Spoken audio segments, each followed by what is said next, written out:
join me in welcoming Mr. Terence McKenna.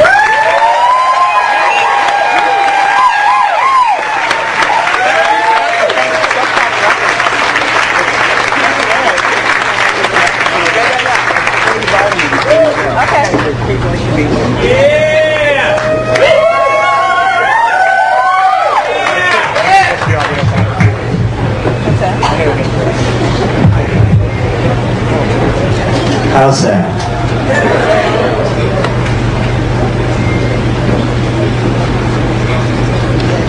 Well, I can't see all of you, but it's a pleasure to be in Seattle this evening. It made me feel real welcome. Thank you.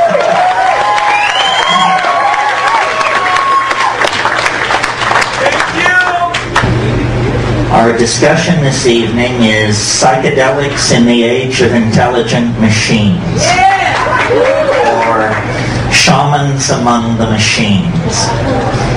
And I wanted to talk about this simply because these are two of my great loves, and so I assume, being monogamous, they must be one love. So how to build intellectual bridges between these two concerns which seem so different. As far as people and machines are concerned, it was Ludwig von Bertalanffy, I think, who said in his book General Systems Theory, he said, people are not machines, but in every opportunity where they are allowed to behave like machines, they will so behave. In other words, we tend to fall into the well of habit.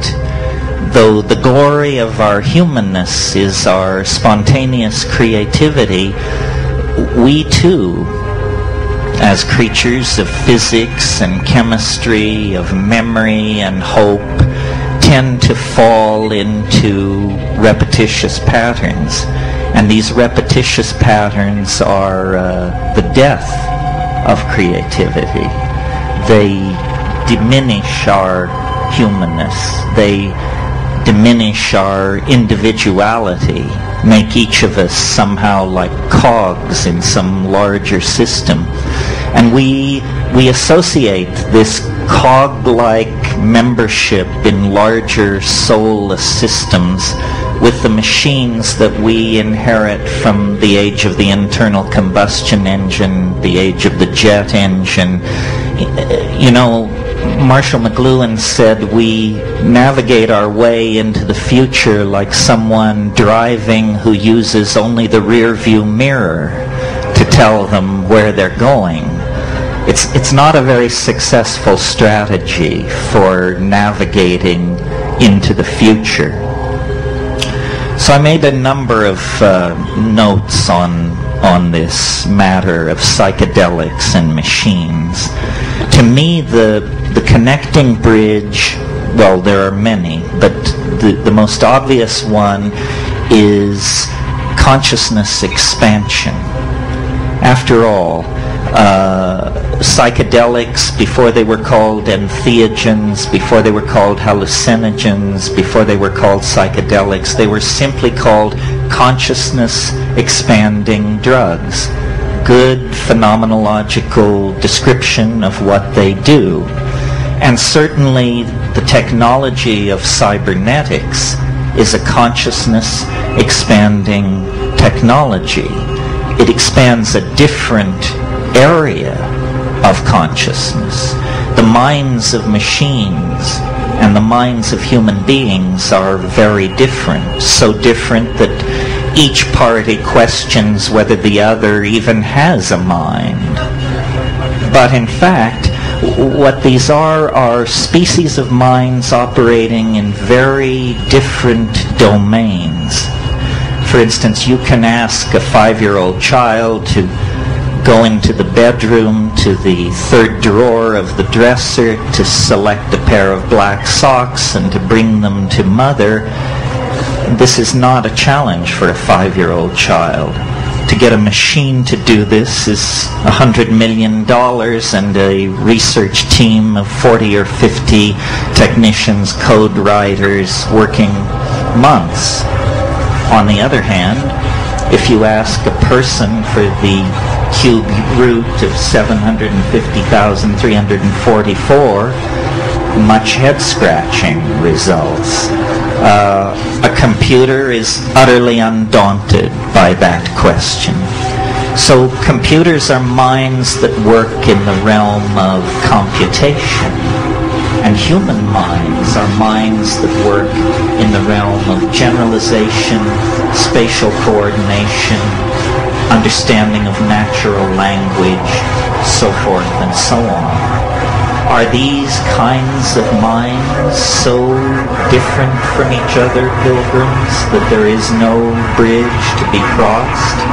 I would submit not. That, in fact, the bridge between the human mind and the machine mind is symbolic logic, mathematics. When we think clearly, we are intelligible to machines. People who write code know this, that the essence of making yourself clear to a machine is to think clearly yourself. The machine has no patience for the half-truth, the analogy, the semi-grasped association. For the machine, everything has to be clear. Everything must be defined. So that's the commonality between minds and machines of the calculating species. What are the common bridges between psychedelics and these machines? Well, to my mind, this is an easier bridge to gap. Both computers and drugs are what I would call function-specific arrangements of matter. And as we develop nanotechnological abilities as we move into the next century, it will be more and more clear that the difference between drugs and machines is simply that one is too large to swallow. And our best people are working on that. You know, nanotechnology is a very hot buzzword at the moment, an unimaginable dream of building machines and small objects up atom by atom, perhaps under the control of long-chain polymers, running forms of pre-programmed software of some sort. It's all very razzmatazz, very state-of-the-art, but in fact, pharmaceutical chemists have been working in the nanotechnological realm for over 100 years. I mean, when you synthesize molecules out of simpler substrate, specifically to have a conformational geometry that matches something going on in the synapse of a primate, a human or a monkey or something like that, you are working at this nanotechnological level. Both the psychedelic and the new computational machines represent extensions of human function. And this is really close to the nub. It locks in with the concept of prosthesis. The drugs, the psychedelic substances, the shamanic plants are forms of prosthetic devices for extending the human mind, the human perceptual apparatus into hidden realms or inaccessible realms. Similarly, the machines, by allowing us to model, calculate, and simulate very complicated multivariable processes, extend the power of the human mind into places it could never dream of going before. And part of what seems to me very real about being a human being and inheriting 10,000 years of human history